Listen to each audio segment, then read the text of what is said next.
السلام علیکم ورحمۃ اللہ۔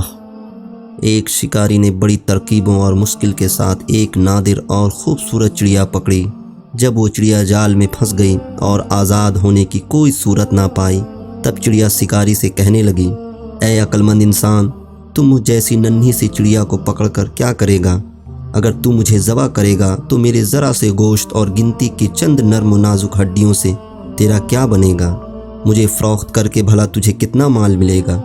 میری بات سن، اگر تو مجھے آزاد کر دے گا تو میں تجھے 3 ایسی بیش بہا نصیحتیں کروں گی جو ہمیشہ تیرے کام آئیں گی۔ ان میں سے پہلی نصیحت تو تیرے ہاتھ پر بیٹھ کر کروں گی۔ وہ نصیحت ایسی ہوگی جسے سن کر تیرا خون بڑھ جائے گا۔ دوسری نصیحت دیوار پر بیٹھ کر کروں گی جو اعلیٰ درجے کی ہوگی۔ تیسری نصیحت درخت کی شاخ پر بیٹھ کر کروں گی۔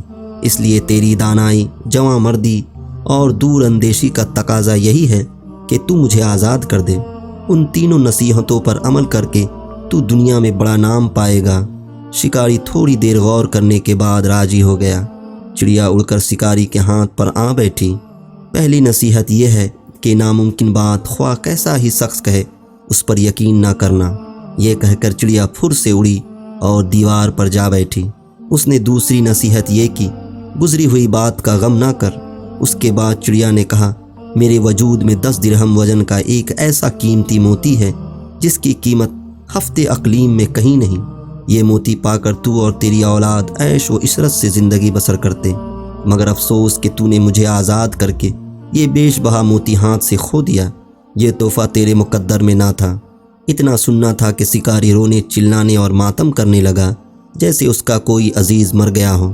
بار بار ٹھنڈی آہیں بھرتا اور سینہ پیٹ کر کہتا، ہائے میں تو برباد ہو گیا، مجھ بے وقوف نے ایسی نادر چڑیا کو کیوں آزاد کر دیا؟ ننھی سی جان نے مجھے ہتھیلی میں جنت کی جھلک دکھلا کر لوٹ لیا۔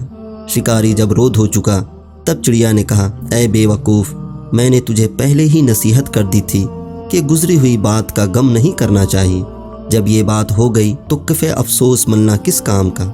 دوسرا چڑیا نے کہا، ارے نادان، تو نے میری پہلی بات غور سے نہیں سنی تھی۔ میں نے کہا تھا کہ ناممکن بات کا ہرگز یقین نہیں کرنا چاہیے، خواہ وہ کیسی ہی کیوں نہ ہو۔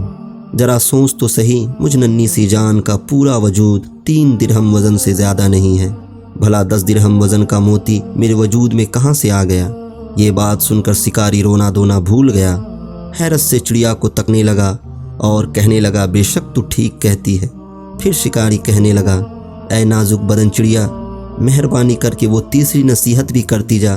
چڑیا نے کہا، ارے بھائی، تو نے میری 2 نصیحتوں پر کون سا عمل کیا جو تیسری نصیحت بھی مجھ سے سننا چاہتا ہے؟